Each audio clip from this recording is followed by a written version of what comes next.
Welcome, I'm Casey, and you're listening to the Consciousness Continuum. Today, we're blessed to have a very talented guest. We will be discussing creativity in the face of adversity. Chris Dyer is joining us from Peru. Chris is a Peruvian and Canadian visionary artist who creates beautiful stories and creations through his art, propelling human consciousness. Welcome, Chris. It's an honor to be here with you. Hey, Casey, how you doing? Thank you for having me over in your show. Yeah, thanks for being here. Do you think we can empower ourselves through art and music to get through tough times? Yeah, totally. Well, I find, at least I'm an artist, so obviously when stuff is tough, I go to art and I express myself and I ground out and I meditate through art. Art's like a healing practice to myself. But I imagine every human has that need for some kind of creativity, maybe through a visual like art is, or through music if you got that skill, which I don't. I wish I did, but you can only dedicate your time to so many practices. But yeah, like I feel creativity, which is part of our nature as humans, it's how we created all of this magic we see around us, for good and for bad, is it's in our nature and gives us purpose, and it's healing on a bunch of different ways that can really help us when we're having a tough day, or a good day too. Like Bob Ross said, every day is a good day when you paint. Yeah, so true. It seems like it's, it can connect us to ourselves. And even though it's a painting that, sure, maybe it won't last forever, but it can affect people and they can bring that with them through their life. It's almost like it can connect us to something greater than ourselves and expand our horizons, kind of empower ourselves to keep going.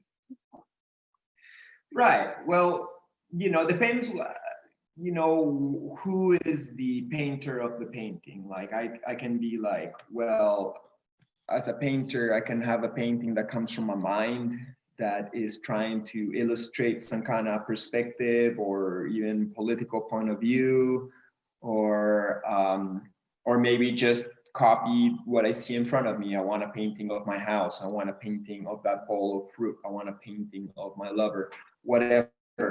It depends what you're painting, or you can paint something that's never been seen before. You can be like, well, I'm going to invent a creature that does not exist. I'm going to use that power of godly creation to invent something new, maybe a vehicle or a being or something. And that way we're tapping into the world of imagination. And or you can tap into the world of your dreams, or the world that we go when we go to psychedelics, whatever you want to call that place. There's just so much things we can paint or express that it's hard to say that all art is, about one thing or does one thing. But in general, I feel, at least with visionary art or spiritual art, we're trying to tap into a spiritual aspect of ourselves. The spirit, which is invisible. We're trying to make visions. We're trying to make visible the invisible. Just like God created all matter, He made something out of nothing, or maybe that something is more something that we can even understand. As once again, once we go into the world of psychedelics, we realize that that the other reality is actually the real reality, and this is just some kind of like simulator, matrix, virtual reality video game that we're playing to, experience physicality. And we give ourselves amnesia, so we don't remember that we're actually God who created all of this, so we can actually enjoy it from a point of view of wonder and newness, as opposed to like, oh yeah, this is just a video game. Like, even when we play video games, sometimes you can get really into it, but at the end of all the time you're like, well, I'm not really Mario Bros, and if I fall down that hole, I'm not really gonna like feel that hurt While in this reality, if you die, you really take it personally. Yeah. But anyways, Yeah. I'm just rambling now. Yeah, it's so true. It's almost like art and music is another language, you know? Even if we don't quite comprehend what we're looking at, it speaks to us in certain ways.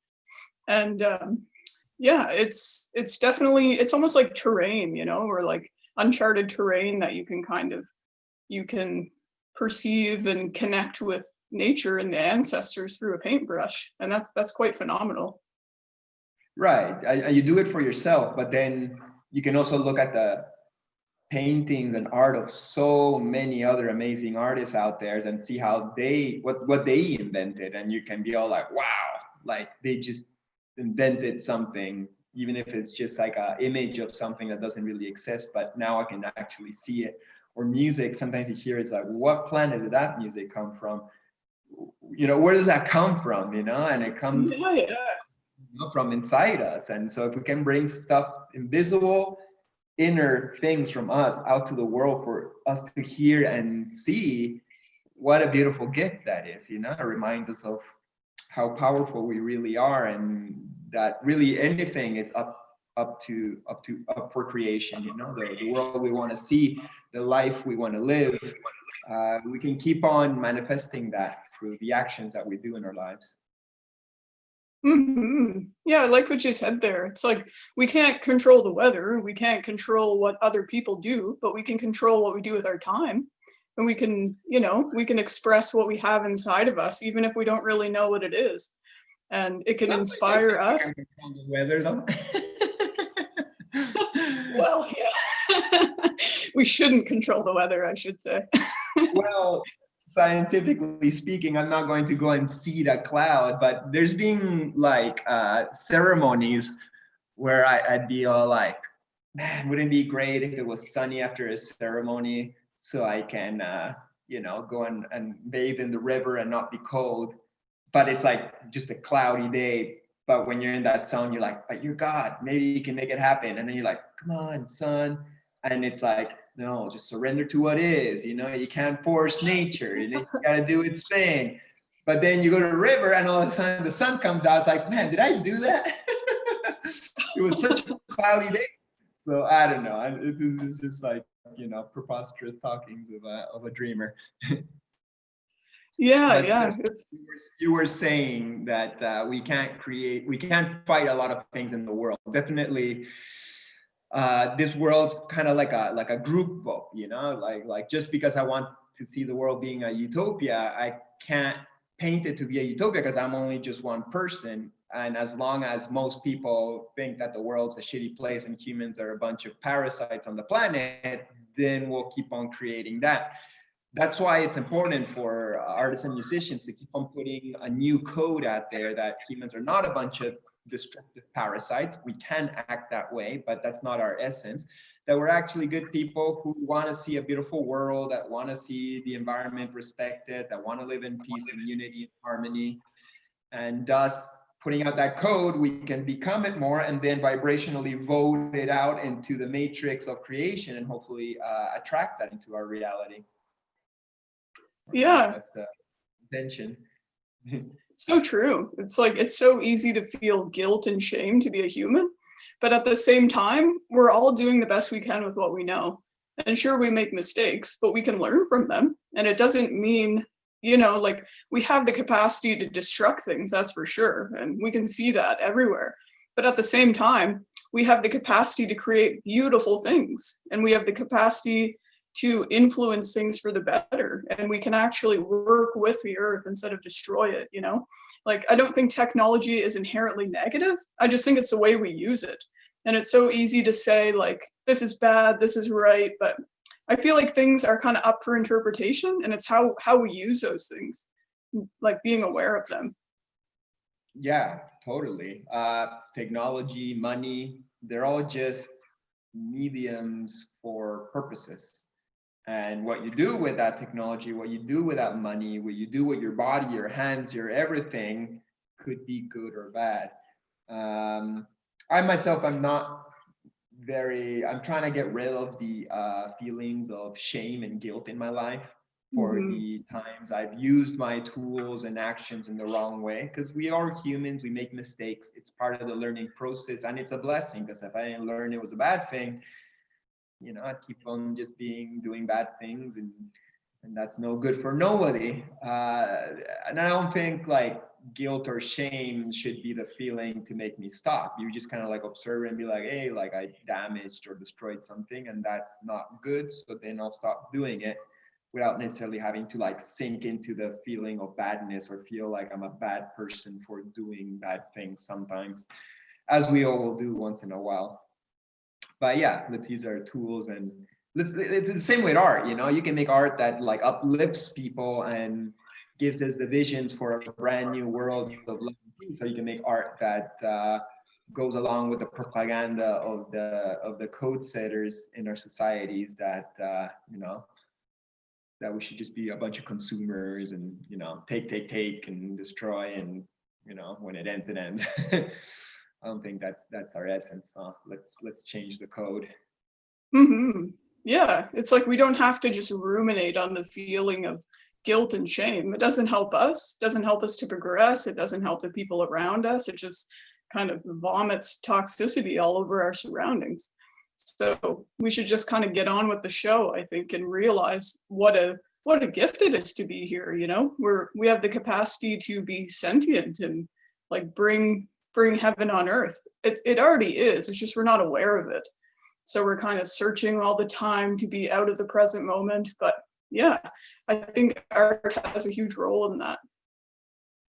Right, totally. Yeah, as I said before, we're just God here trying to experience physicality, and we got the potential to experience like hell on earth, and certainly many aspects of it are. It's a difficult realm. There's lots of duality. But if we come more out of it with the knowing that we're this higher being just trying to experience this realm, then hopefully we can just allow ourselves to have more fun. Like, hey, like we're just God in physical vessels, split up a million times to see things from a million perspectives and learn and grow, and then go back to source.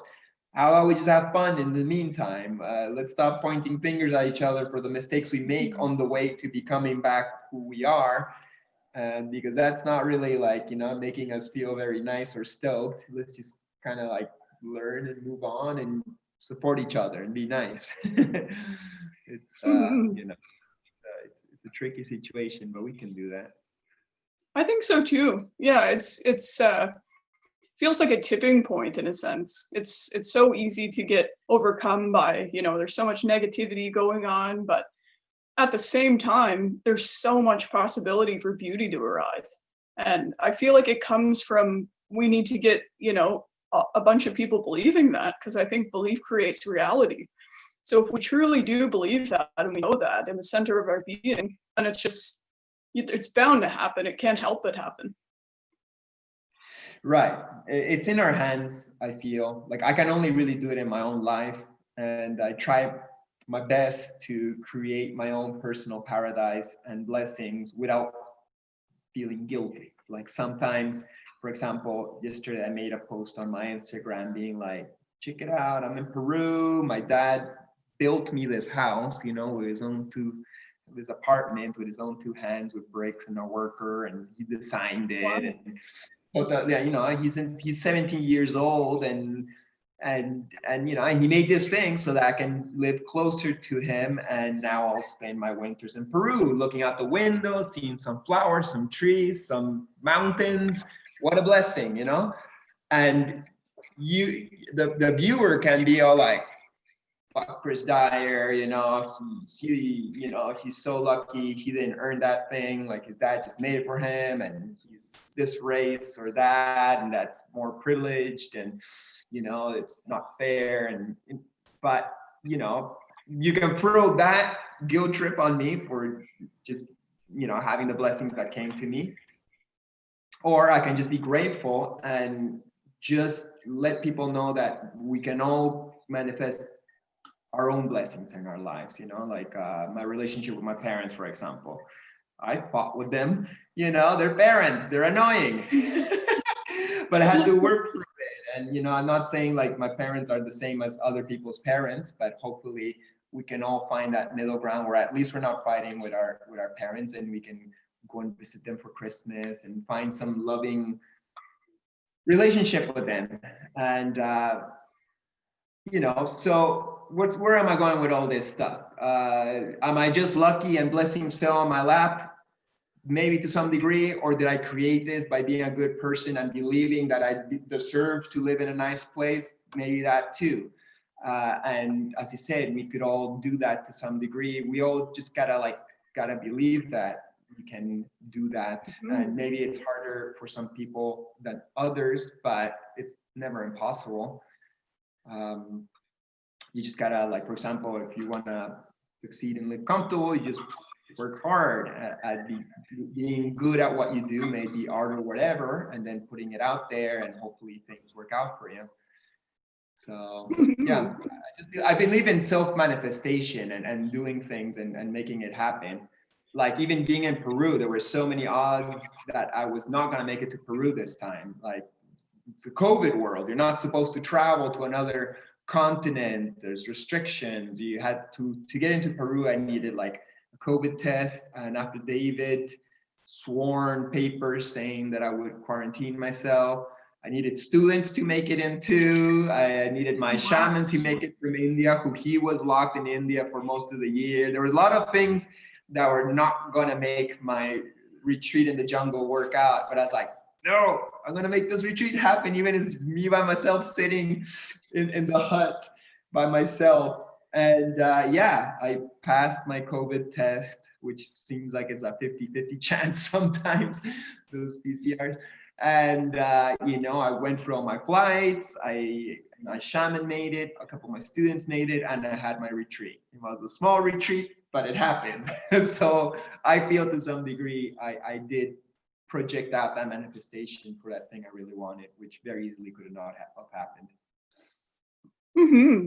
Yeah, I agree. I think it's so easy to like hold on to previous versions of ourselves or others and think, like, hold grudges and stuff and be like, oh, who are you to do this? Who are you to do that? But people grow, and that's super healthy. And if we're constantly judging others, then we're just judging ourselves. And we don't have to take the guilt and shame thrown at us by ourselves or others.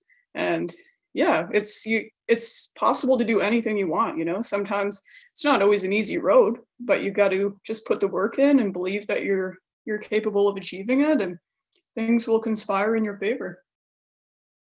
Totally. I want everybody to be abundant. I want everybody to live a good life, or at least not a sufferation life, poverty and starvation. I don't want anybody to suffer. It seems like suffering is part of the world that we live in, and we will all go through suffering. Even if you are in an abundant position, you will still get your heart broken. No one escapes that, no matter how much money or how much fame you got. We can all get embarrassed or insulted or hurt. Like, we can all go through suffering, no matter what your race or conditions are. So I would love to, I would love to see that everybody just kind of helps each other get to that place of happiness, that everybody just kind of supports each other, believes in each other, cheers for each other, as opposed to be like, I don't want you to succeed because I'm not succeeding. I want everybody to succeed. I want to succeed. I'm going to manifest that. And I want you to succeed. And I want everybody else to live a happy life. Like, if we're all happy, then we're all happy. And then that's the end of the video game. And we can just kind of like enjoy. Yeah. It feels like we carry this belief as humanity. Like, in order for me to be the best, I have to win over the other people. Or like they have to suffer in my like gain or something. It's weird, but I think that's kind of the opposite of how it works. It's like, to have abundance, we need to recognize the abundance around us and be like, wow, they're doing so well, like, that's wicked, awesome, good for them. So we invite that into our own lives. Totally. Like, I could see a fellow artist doing good, and I can be all like, oh, fuck them because they got something I don't have. Or I can be like, cool, somebody similar to me is getting a level of abundance that I haven't achieved yet, meaning that I'm one step closer to achieving that. Because if they made it, that means I can make it too. So I'm Hmm. like, good for you for creating that path, and and for making it in my brain that now I believe in myself even more, that I can go through that path. So yeah, let's cheer on one another. Totally. Yeah. I feel pretty passionate about that. Like people starving and stuff too. There's no need for it. We have so much to go around and we have so much that's being thrown out. And why not fill the gaps? It could be our brother, it could be us. We're just fortunate enough to be where we are right now. So I feel like Mhm. that's something that could shift the paradigm, just realizing that we're all humans. We all have the right to be here. We all have the right to eat. We all have the right to be happy. Because in essence, that's what we're doing. We're all trying to be fed, we're all trying to have connection and all those kinds of things. So I think it's totally achievable. Right. The things to keep us, on a at least not suffering mode are pretty basic. Clothes, food, shelter, basic hygienic facilities. I think Hmm. in our world, at least the North American, Western world, all those things are met. Even in what's considered poor, like what's considered poor in the United States is like middle class. What's considered in Peru, like poverty in Peru is like a gnarly situation. It's like straw house in the middle of the desert, and then you gotta just figure it out. It's another level, or Africa and stuff. So uh, Hmm. yeah, it'd be great if, as a world, we can find ways to distribute our resources and wealth better, so that nobody has to like have that lack of the things I just mentioned. But at least in our own rich countries, we gotta make sure that there's no starving people. I don't know. There's equations. These are all like politics and things that I don't really understand. And I think the intention is that we're trying to heal it, but then there's also kind of like, it's a corporate world where it's about making more money and making it more difficult on the people at the bottom. But I'm hoping things are going to change. I'm actually very optimistic about the future. We're about to go through the beginning of the age of Aquarius on Monday, Yeah. 20, the 21st of December. It's the solstice. Uh, you know, Longest night of the year in North America and longest day of the year in South America. And it's a change of seasons, but it's also the conjunction between not Mars, Jupiter and Saturn. And it said that it's the beginning of a 20-year cycle, but also a 200-year cycle. That is supposed to be a more positive cycle where consciousness is going to be raised, where bullshit's going to end, where like negativity is going to be more exposed. I think negativity is being more exposed. That's why sometimes we get overwhelmed these days, because like I see negativity everywhere. It's like, good, let's look at it, because that shit can't stay in the dark any longer, doing its damage. Because you see it or not see it, it's there. So if at least we can see it, as much as it's overwhelming sometimes, at least we can be like, well, do we really want all that negativity? Let's see if we can heal it and make it better and create the world that doesn't have so much of it. Yeah, totally. I agree with that too. Like I think it's quite important to bring things to light, but not to succumb to thinking that it's always going to be that way. And another thing I think about with in regards to like poor people and rich people, it's quite ironic because a lot of the poor people are really rich. They have a lot of culture and they're very smart. So it's almost like us white rich people come in and think that we know what's best. We're going to educate them. We feel bad for them, and it's seems like it comes from good intentions, but why can't we learn? We can learn from them and not impose our beliefs on them and kind of work together and not enmesh ourselves, but coexist. Because they both have their advantages. Western ways, we know how to amputate limbs. If your limb gets caught in a I don't know, you need to amputate your limb, you don't really want to put an herb on that. You want to go to the doctor. But if you have this intense emotional turmoil, maybe a shaman could work for you. So I see the future kind of working in ways where we're using technology not to be so detrimental, and we're like more accepting and not so judgmental with religions and stuff. Yeah, I resonate with what you're saying. I'm living right now in a little pueblito, a little village in 2 hours south of Lima called Quilmaná. So it's like really basic, like dirt roads, like, you know, donkey carts with just leaves on the back of it. It's very agricultural. I look out and I just see like fields and stuff. And my dad bought a plot of land, a little acre, and he's been building his homes here for the last 8 years. You know, he retired and he's now using whatever he made in his life to have a retirement home so he can spend the last years of his life to chill out and be in nature and not stressed out in Lima and just enjoy. But say like my neighbors are like agricultural people, and I can see their land from my window. And if a normal North American, I'm half Peruvian, so I'm not a normal North American, but if a normal North American looks at them, they're like, oh my God, these poor people, they're living in an adobe hut and they don't have a bunch of possessions. They just got this land and they're just kind of like growing food and living, and that's it. So they must be poor and they need more things in order to be happy. But when I look at them, I'm like, dude, these people, they're happy. They got their families, they laugh, they get together, they get drunk, they got all the food they need, they got their land that if they actually sold their land, they would have more money than we would have, just because land goes up in price. But they just want to grow their food, sell it, and keep on going that way. It's a simple kind of living, and they got their shelter, they got their clothes, they got their family, they got all the basic comforts in life. And you don't really have to go past that. Us in North America, once again, in the Western world, we feel we need all these lofty, crazy things in order to, you know, find our happiness. And the key, I think, is to just find happiness with less and less, which is something that I myself strive for, but I failed many times because I like my things. I like to collect records and toys and shit.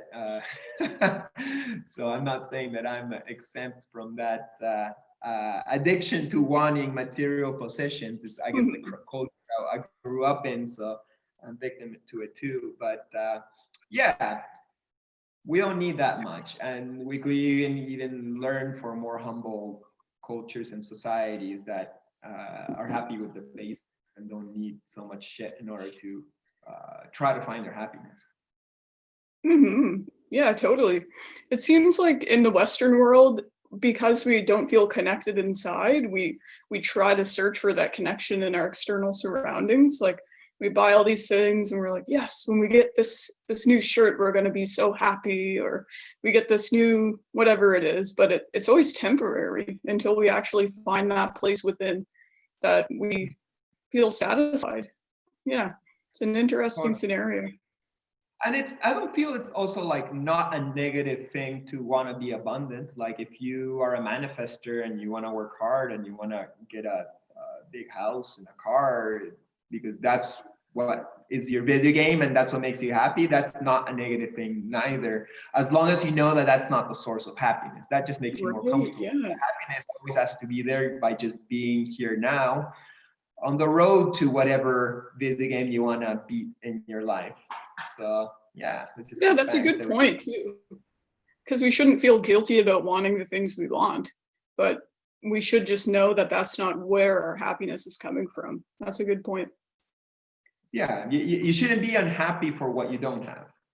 You know, if you buy yourself a bigger apartment and you have more space to make your art, of course be happy, be stoked, but that's not like the main source of your happiness. You were already happy before you moved into the apartment because you were just doing what you love doing and you're a good person with purpose. So that's the true source. Totally. Yeah, it's like interesting point in time for sure. I feel grateful to be alive right now, you know, like amongst all the chaos. Sure, shit's kind of wacky right now, but is there a better time to be alive? Like I think we were kind of meant to be alive right now, you know? It's Right. yeah, seems Super. predicted in all sorts of ways, different places all over the world. Yeah, no, it's super interesting, and the challenges just makes life. I don't know, more. I think there's more lessons in it, and we're all just. I think we're all learning a bunch about ourselves as individuals and as society as we go through these struggles. As much as we rather not go through them, but if we must, might as well grow from it and create a better world together. That's the ideal, and I Yeah, think that's what we're up to. I think so too. Yeah, it's like we're doing the work either way. We're either doing the work to avoid these things that we have to deal with, or we can just, you know, deal with it. Deal what comes up. Is it uncomfortable? Just work through those feelings and implement what you know into your life. And yeah, that's one thing I think about a lot. You know, sometimes myself spend so much time like avoiding things that I know I should do, but at the end of the day, it's not saving any energy. You just got to kind of dive into it because you're putting the effort in either way. So I feel like right now it's kind of like hyper speed. There's so much to do and learn, and it's not so much to get overwhelmed with it, but just to be grateful that, you know, I have the opportunity to be here to do this work and to improve myself. Yeah, totally. Good job for the work that you do. Hmm. How do you think art provokes healing? So I know it definitely does, and I'm not sure if there's a definition for it, but it'd be nice to hear your thoughts on it. Yeah, well, there's the healing that comes from making art. For me, it's healing to like have an idea or observe a feeling and then paint it and then be able to look at the painting and reflect myself in it and be like, oh, you're feeling sad, Chris, let's paint your sadness. And then you can look at your sadness and even converse with it. Because I can imagine my sadness. I can certainly feel my sadness when I'm sad. But to be able to look at it and create a better relationship with it, I think it's a helpful practice. But then when I put out that to my viewers, whatever, they can see my sadness and be like, wow, Chris Dyer, who I imagine was this happy-go-lucky, positive person who does pretty well in his career and life and such, he also gets sad, which I guess to some degree is a good thing for me because I also get sad. So I can see that any of us can get sad and everybody can go through some pain. And here he's created something that actually resonates with me.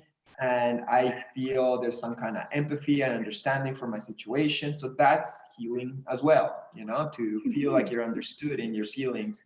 So I definitely feel art is medicine, especially once again, when you're bringing a spiritual, invisible code from the inside to the outside, you're bringing the other dimension, the other spiritual dimension to the physical plane for people to feed off. You know, there's a lot of negative codes, once again, on our society that's bringing us down. So if your art's of the uplifting kind, that's definitely the kind of medicine we need more of these days and always, really.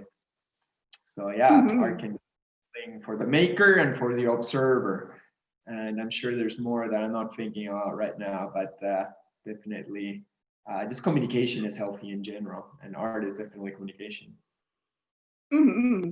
Yeah, it's almost like it helps us to unravel things, you know, if we're feeling down or we're feeling confused or angry or something, we can like transmute it through art or music or cooking even, just some sort of like creative endeavor that we do to yeah, better understand ourselves and be understood too, like you said, to have it seen and received, and that's a huge part Mm-hmm. of it too.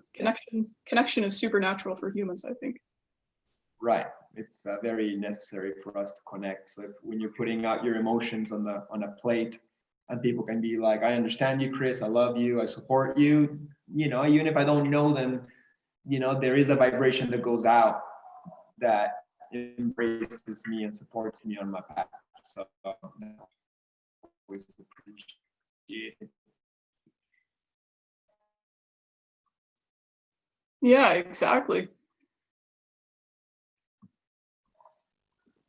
Yeah, it's interesting too, like even art from a long time ago. We had no idea maybe what was even going on then, but it can speak to us now still, even just photos of it. Or it's interesting to me to see how creativity kind of is concrete in a way. Even if the original art or music track isn't available now, like it creates change and sends out ripples through the people who witness it. Yeah, totally. Once again, I don't want to say the right kind of music, because I don't want to say there's like a wrong kind of music. I think all kinds of music and art have a purpose and are kind of reflection that is helpful at the end of the day. But definitely there's music and art that are more on the positive spectrum, and they're trying to bring the code of the happier, better world. And then there's the opposite one, the more art that makes us focus more on materialism and superficiality and being cool, all this shit that it's part of being human. We all want to be beautiful and cool and shit, but it shouldn't be the end all. And definitely it's sad that, say, on the radio it's the only thing you listen to or you hear from the people who are choosing what music we should be listening to. But hey, whatever, as long as there's the alternative out there, it's all good. We're still bringing it to the people, and if you want to find it, here we are. Yeah, definitely. That's an important thing to bring up too, because music in particular can almost brainwash, Sometimes I don't know, you turn on the radio and it's just like the messages that it's sending, so monotonous, like, and it doesn't have any heart, it doesn't have any soul to it, or it's kind of just mechanical. And I don't know, maybe that's good for some people to listen to, but I don't really think it is. There's just a lot of garbage almost that you have to sift through. And I don't like to call it garbage, but Right. it can be used to bring you down for sure. And I don't think that's good. Well, once again, I don't want to like observe the world as, us, they're trying to, they're trying to get us kind of vibes, but to some degree, yeah, they are trying to kind of like dumb us down and bring us like, messages that are not helping us wisen up to our potential in order to move past the people who are trying to control music and everything else. So exactly, yeah, it's I don't think it's so much of an evil thing as it is just to kind of take us away from our power and take us away from the heart of the matter, because when things come from the heart, you can feel it and you can see it. And I think that's important for people to access that place. And it's almost a birthright. It is a birthright. Like everyone should be able to go there and create. And I think that's where the real power lies. Mm-hmm. Yeah, totally. Well, I hope that more positive music and art reach the mainstream. But once again, I feel with the new age upon us, it will be inevitable.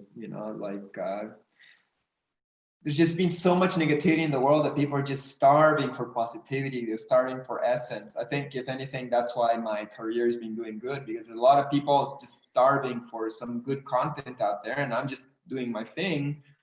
And a lot of people gravitate to it. Not that I'm like, super duper popular or even mainstream, but like I do well enough just by being myself and sharing my personal code of positivity and unity, and at least just my want to see the world go back to love and not separation and fear.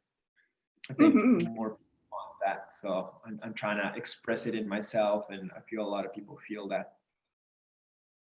Yeah, and I think that kind of ties back into what I was getting at with poverty. Like if people are barely able to meet their own needs to just survive, then they're not really able to shine and achieve and show their full potential. And I think that's what we need. We need more people to be who they are and do what they're good at, because if people can survive and they're happy and well, then that's great. We're going to have people who are good at different things, and thank God they are, because yeah, I feel like everyone has their own gifts, and we have to share them with the world. We should share them with the world. Yeah, totally. Well, other than the things I mentioned before about poverty, the lack of food and clothes and shelter, those basic things, is that poverty disempowers people. It robs all your time. You don't have time for leisure, to have fun, or to do the thing that you love. And that's a crime. We should all have that time off to be able to do our art, our music, our skateboarding, whatever makes us happy, and find our soul self-expression through it. That's as much as I need as food in my life. If I don't do art, like if I didn't have time to ever do art, I'd be a very unhappy human being. And why even live a life where I'm not being happy? What's the point? So yeah, let's make sure that we help whatever we can to empower people to succeed at their passions and careers. Like in my life, so I don't have like a ton of money to be like giving to the poor. I give to a couple of charities and stuff, nothing like grand, but I feel like the best way I can help people who are coming up is like by helping artists, who usually are just kids who want to do art, but they don't know how to go about it. So they come to my retreats and workshops, and I teach them like, okay, it took me like 20 years to figure out this equation of how to make a living from my art. This is how you do it. Here it is in a couple days. Now you know your to-do list. Now go and do it. You actually got to do the work yourself. I'm not going to do it for you because it's your art, it's your career. And I do the same in my Instagram. I actually give away most of my information on my IGTV tutorials that are still accessible if anyone wants to check them out. And yeah, it's just to empower the youth to find a way to make a living from their art and their passion, and succeed at what they love to do. That's what we should all be doing these days and always. Yeah, definitely. I think that's important too, like doing what you love, but also providing an outlet to, tell them, hey, you can do this yourself, and like, you enjoy this, here's how you do it, and you're totally capable of doing that. And that's important for those folks who want to learn as well, because then they feel empowered and they feel inspired to go and do their thing. Yeah, that's wonderful. Inspiration is a good thing. Like I don't want to come out being like, I'm so cool, I inspire everybody to be as cool as me. I don't want to come off with that vibe. I find it a little bit like, pretentious. But at the same time, there's been plenty of fans who tell me like, hey, I saw your adventure series on YouTube, and you're like traveling the world, painting your murals, meeting interesting people, and living in nature. What a fun lifestyle. I want that too. So I've decided I want to be a traveling artist. When I decided I wanted to be a traveling artist, I didn't know any traveling artists. I just kind of was tree planting, and I started being like, man, I like traveling. Maybe I should do that more. But I also want to be an artist. Like, oh, what about if you become a traveling artist? Is that possible? How do we do it? What if I make myself $5 calendars and sell it to everybody in college, and that will give me enough money to get myself to the border of Mexico and the United States, El Paso, Texas, and then hitchhike for 5 weeks. And that's what I did, a few months later. And then that was the beginning, I started seeing like, oh shit, I can manifest these things, money or no money. If I want to do something, I go out and just do it one way or another. So anyways, let's all keep on doing awesome things and inspiring each other to live our most blessed, blissful life. Yeah, that's awesome. I think it's totally achievable. And the more that we believe in ourselves, the kinder we are to others, and we receive abundance, and then we can, give it out to the people around us in ways that make sense. So we actually have a place to live and food on our table as well. Yeah, that's beautiful. Thank you. Yeah.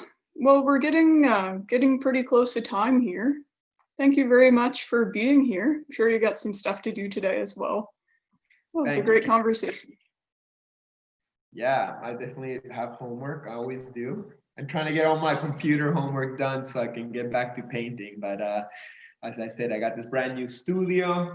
It's almost done, the decorations. I can't start working till everything's decorated. If not, I'm just kind of like right now I'm looking at the windows like it's not perfectly clean. I gotta clean that window. I can see some dirt. It's just I'm a little bit ADD and or OD, obsessive compulsive, OCD. Yeah, Yeah. I got at that thing where like, you know, shit's gotta be perfect before I start doing my work and my art. So yeah, I'm gonna try to get those final details wrapped up today, and then hopefully by tomorrow I'm making some art again. Beautiful. Well, yeah, I wish you all the best, and I hope you get your apartment decorated really soon. I'm Thank sure you you so will. much.